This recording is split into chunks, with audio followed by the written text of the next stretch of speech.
Hi everybody, I'm Matt, and this is Building a Better Fandom. You remember that first time you went to an event and you really felt like this is home. These people get me. This is the place that I want to spend as much time at as I can. I love all the people here, all the activities. Maybe it was just a D&D group or a convention or like my thing, Wasteland Weekend, but it was your getaway from the day-to-day grind. I want you to remember that first time that you ran into somebody who just took all of that away. Every time this person showed up, the day was just ruined. Maybe they were just an asshole, maybe they were, a creeper who made other people, including yourself, uncomfortable, but everybody has that experience of someone who just takes away that place that feels like home just by showing up. We're going to call them that person. So for as long as I've been in fandom, groups have had this bad habit of sheltering that guy. Bad actors, predators, racists, just general assholes. People who, by showing up, are driving off people that you would probably really like to have in your group and really like to be able to get to know. So today we're going to talk about how that person gets their claws into a group and gets to a position where they're difficult to remove. And we're also going to talk about the process that I've used in 10 years of running the nuclear bombshells to identify these people early and to make sure that we can get rid of them before they become a major problem that's driving off the people that we actually want to be in the group. So yeah, hi, my name is Matt, and for the last 10 years, I've been running the nuclear bombshells. Our biggest event with the bombshells is at Wasteland Weekend, and we camp out in close quarters, in high heat, with lots of alcohol at an event with 4,500 people, and it is very important to me that my crew, in those conditions, feel safe, be in a position to look out for each other, and that we can handle problems before they develop. This series, not just this video, is going to condense 10 plus years of hard-learned lessons so that you can make a space for your crew where people feel safe and included, and hopefully not have to make some of the mistakes that I did to get that far.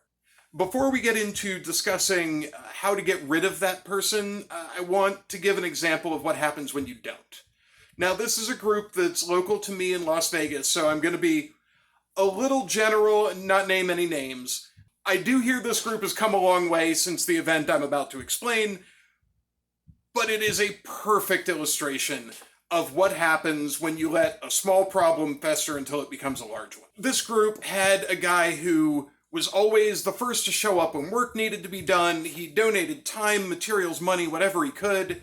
He had big truck that he could help transport gear with. And when you're a small group on a shoestring budget, that is an easy way to become indispensable very, very quickly. He wasn't in management, but he was kind of the first person that management would call whenever they needed help with a new project. This guy was also a creeper. Now, he didn't do anything major in public, anything where someone could corroborate a story. It was always kind of a he said, she said thing. But behind the scenes, complaints were piling up with management. And they always felt that, it wasn't that bad. He was just kind of awkward and maybe didn't know some of the social norms as well as he should. And this was an opportunity for them to teach him so he could do better. And that was their stance on it for literally years. And then one day at one of their meetings, he followed a woman into the women's restroom with a knife in his hand. Now, obviously, she screamed, everything was broken up, nobody got hurt. But at that point, management could no longer keep a lid on what had become a growing problem. They called together a full meeting, gave everybody a chance to air any complaints that they had against this person, and gave him a chance to present his side every time. My understanding is that meeting took more than 4 hours. 4 hours worth of years of problems that this person had caused. And at the end of that, there were some severe restrictions placed on his participation and his behavior, but he was allowed to stay in the group. Now, if you're the person who walked into the bathroom and turns around, and there's this guy 6 inches foot taller than you, right behind you, holding a knife, what is your response to being told that he's going to be back at the meeting next week? Well, if you're like most people, you're never going back. Keeping him cost all of the members that he had victimized. And that is probably my main point in this entire thing. If you take away nothing else, if you do not act on getting rid of that person will get rid of the people that you want in your group. That choice will be made for you. So take the initiative, make the choice, decide who you want in the group, who you want out, and be proactive as hard as that may be. Okay, so now onto the good news. I hadn't really formalized this system up to this point, but this is what I've been doing for years now to keep the Bombshells a safe and inclusive place. And now that I'm running a larger multi-tribe group at Wasteland called Good Neighbor, I've done my best to sort of expand this same theory out, because I want everyone to feel welcome and everyone to feel safe in any area that I've got responsibility over. So I was going through my years of IMs with Bombshells Management. And a few years back, we started a second chapter. We have a couple more, maybe kind of in the works. But that second one was my clue that I would not be able to have my hands in every decision all the time in both chapters, especially with Good Neighbor being a new thing that was being added to my list on top of that. So at that point, I wanted to make a point of walking management through this same process.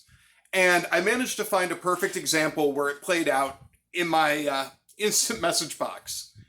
So we had a prospective member a few years back, and I was aware of kind of a reputation. It was nothing I could put my finger on. I couldn't show you a specific event, but it was the kind of thing that I had seen enough, heard enough, that I had a bad feeling about it. And when a member of management asked me about this person, that was exactly what I told them. I said, look, I don't have a good feeling here, but I'm willing to give anyone a chance because I could be wrong. If I don't have anything conclusive, which I don't in this case, go ahead, let this person in, but remember that everybody is on a 1-year probationary period, and during that time, maybe keep a more careful eye on this new recruit than you might some of the others. So those are steps 1 and 2 of my sort of bombshell safety plan. First is give people a chance. If somebody comes to you and you don't have an overriding reason not to include them, I would encourage you to give that person a chance to really show you what they've got. But the other side of that, number 2, is everybody needs to be on a probationary period. Keep a closer eye on people. Look at how they interact with other members of the group. Look at the identity they present in social media. All of these things will give you clues as to who that person is underneath. And the longer you're running a group like this, the more of sort of a sense you get for the patterns that follow from small indicators that might not even rise to red flags yet. So we're going to call this new recruit Rose. And after Rose joined, things seemed to be going well for a while. They showed up for rehearsals, they were good at dancing, they were getting acts together, all of the things that we kind of require any new bombshell be able to figure out. And then they made some inappropriate comments online, the kind of thing that could make people of certain ethnic groups very uncomfortable being around Rose going forward. But they were also moderate enough that it could have been a mistake, it could have been something that Rose didn't realize would be offensive. And that brings us to rule number 3. If someone does something fairly minor, give them a chance to step back, cool down, apologize, work to repair any damage or any hurt they may have caused, and prove that they're not going to do it again. If they're willing to do the hard work to do better, people can recover from minor mistakes like that. When Bombshell Management talked to Rose about the issue, what Rose decided to do instead of backing off and apologizing was to take it to the mat. They made a big point about how this should not be offensive, and anyone who was offended was too easily offended, and that was the problem, not what Rose had said and how it could be taken. Now, in that event, or when something more severe happens or is reported to you, there is no backing off from that. At that point, you need to just get rid of that person. And sometimes it can be hard. Management was worried about getting rid of Rose because they were very Wasteland famous, or they had clout with the community or whatever. But again, if you don't get rid of that person will get rid of the people you want in the group. So sometimes you just have to take the hit. You have to make the unpopular call to get rid of the person who's not safe to have in your group. Now, I mentioned a second ago people reporting problems to you as opposed to things that you witnessed yourself. Take people who report problems to you seriously. Err on the side of keeping your group safe. Err on the side of believing the victim. We'll probably need a whole episode about this later, so for now, that's all I'm going to say about it. So back to Rose. After you've made the decision to get rid of somebody, but before you actually inform them, it's a good idea to lock them out of all of the group assets you've got. Remove them from the Facebook group, take them off the email list, make sure they're not getting invites to your meetups. Then, either in person or by message, as briefly as possible, let them know that for reasons previously discussed, or you can give them a brief rundown if you haven't discussed the issue with them yet and it's that bad. But let them know that for reasons that they're now aware of one way or the other, you'll no longer be working with them, you wish them all the best, and goodbye.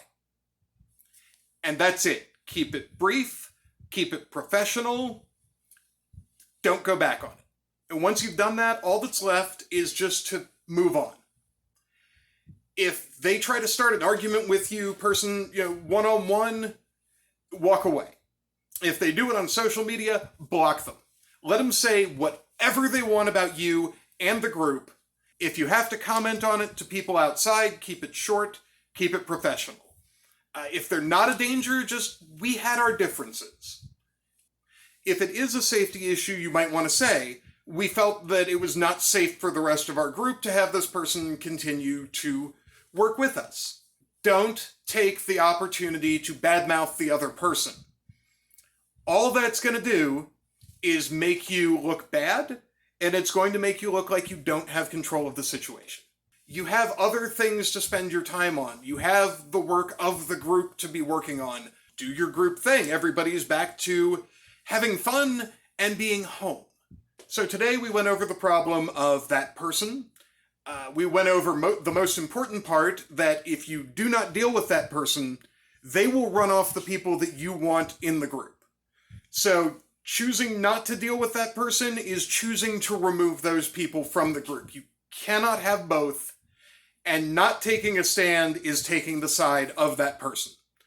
I gave you a pretty good example of that, and then we went over the 6 steps that I use that I'm hoping that you can use to help keep that person out of your group. Okay, so this has all come together very quickly. It was about a month ago that I put that big 45-minute video on YouTube. But I've been talking to a lot of people online since then, and if you would like some help detoxifying your fan group, Building a Better Fandom, and you want some more hands-on help, I'm looking at setting up some group coaching programs towards the end of summer. Probably late August, early September. So if you're interested in that, at the top of the description below is a link to a Google form. And if you fill that out, I will make an effort to get back to everybody who's interested in coaching one-on-one to find out what your biggest problems are and to see what I can bring to the table. And then we'll start putting some groups together.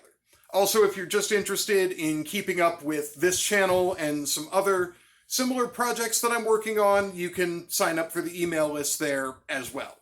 So aside from that, I am obligated as somebody on YouTube to go, please like this video, subscribe. If you know somebody it would help, please share this video because that's probably the best way to get the word out there, because it's going to take a lot of us working together to truly build a better fandom.